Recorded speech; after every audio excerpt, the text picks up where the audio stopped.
नए साल में नया मुकाम बनाना है, जिद है मेरी कि कुछ इस बार कुछ अलग करके दिखाना है। Good morning everyone.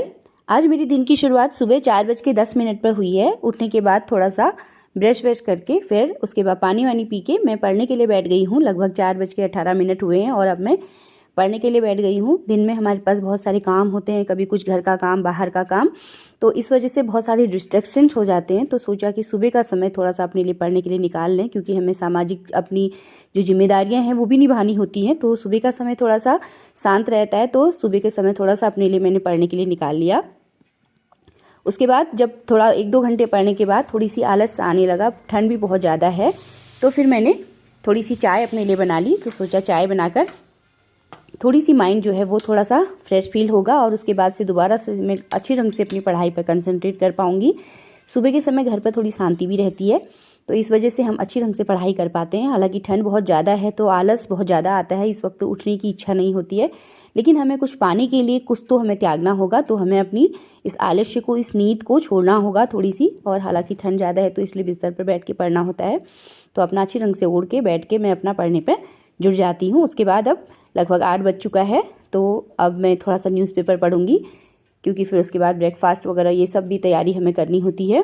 तो न्यूज़पेपर पढ़ने का मेरा शौक़ है और मुझे रोज़ न्यूज़पेपर पढ़ने की आदत ही है। अच्छा लगता है, कुछ थोड़ी करंट अफेयर्स हमारे तैयार हो जाते हैं और उसमें जो संपादकीय वाले जो आता है उसमें कई सारे टॉपिक्स दिए होते हैं, जिससे कि हमारे कुछ मेंस के रिलेटेड हमारे क्वेश्चंस उसमें तैयार हो जाते हैं।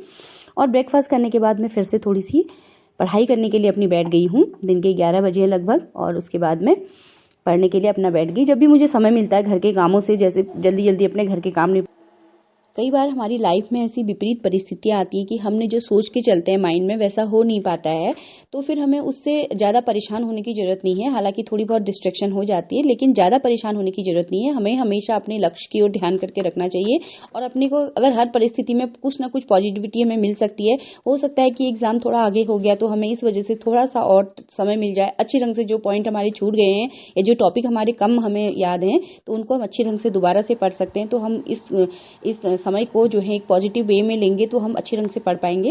वैसे कुछ दिनों के बाद हमारे स्कूल्स भी खुलने वाले हैं, तो फिर थोड़ा सा हमारे लिए समय की थोड़ी सी प्रॉब्लम हो जाएगी, लेकिन फिर भी हमें ये करना है कि जितना समय मिल रहा है, जैसे जब भी मिल रहा है, तो हम थोड़ा सा उस समय को यूटिलाइज कर लें अपने लिए पढ़ने के लिए।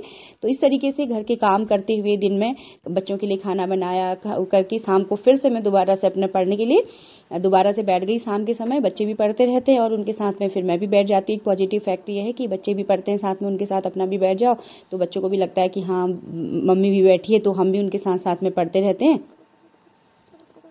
और आज का दिन लगभग पढ़ाई करते करते लगभग मेरे 8 घंटे करीब आज पूरा मैं पढ़ाई मैंने सोचा है कि मैं 8 घंटे की पढ़ाई कर लूँगी, और 8 घंटे की पढ़ाई पूरी मेरी शाम तक लगभग 11 बजे रात तक पूरी हो गई है।